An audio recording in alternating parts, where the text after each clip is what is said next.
গতকাল BJP 20টা ticket ঘোষণা করেছে, আপনারা দেখেছেন।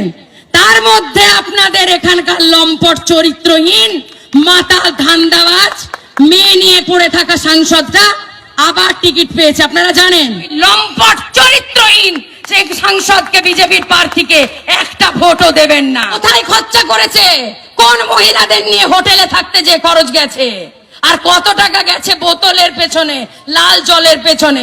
সন্ধ্যে 7টার পর আমি বিজেপির যদি কোনো মানুষ শুনছেন, আমি জানি আমাদের কথা অনেকেই শুনছেন, আমি বিজেপির বন্ধুদেরকে বলবো, সন্ধ্যে 7টার পর আপনারা ওই লম্পট খাঁকে ফোনে পান। নির্বাচনের সব থেকে বড় হাতিয়ার হলো ইস্যু ছাড়া কোনো পলিটিক্যাল লিডার নির্বাচনের লড়াইতে হাতিয়ার খুঁজে পায় না। এই ইস্যু খুঁজে লড়াইটা হয়। আমার এই চ্যানেলে আপনারা বহু রকম ভিডিও দেখেছেন, আজ থেকে শুরু করলাম।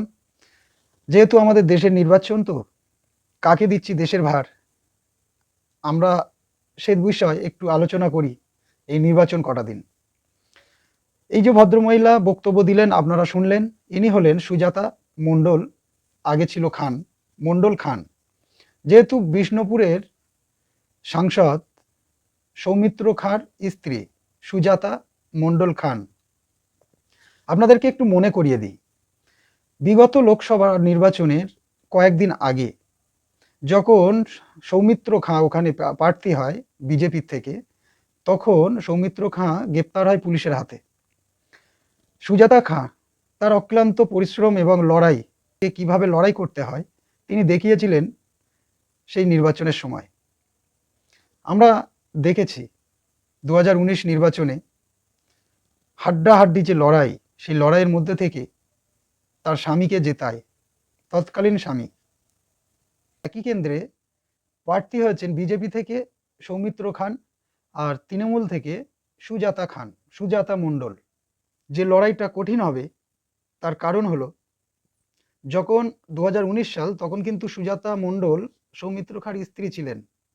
2024-এ যখন নির্বাচন হতে চলেছে, সুজাতা খান তৃণমূলের প্রার্থী, সৌমিত্র খানের স্ত্রী নয়। তিনি তার সঙ্গে সংসার করেছেন, তার বাড়ির খবর তিনি ভালো বলতে পারবেন।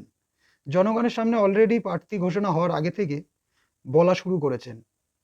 সেক্ষেত্রে সৌমিত্র খাঁর অনেকটা চ্যালেঞ্জ হয়ে যাবে এই কেন্দ্রটি। আমার ক্যালকুলেশন অনুযায়ী আপনাদেরকে তুলে ধরছি।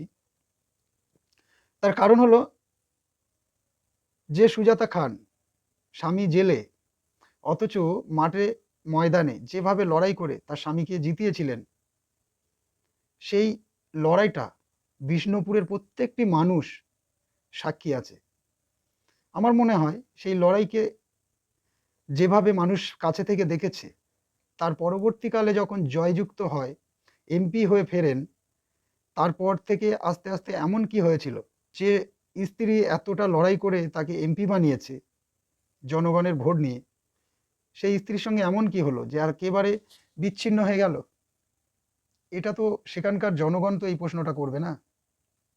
ওই সুজাতা খান, তারপরে দেখা গেল দুজনের মধ্যে বিচ্ছেদ হয়ে গেল, তারপরে তৃণমূলে যোগ দিল।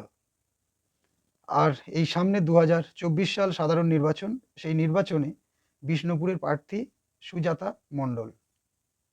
আপনারা কি ভাবছেন, ওই কেন্দ্রে জেতার সম্ভাবনা বেশি কার?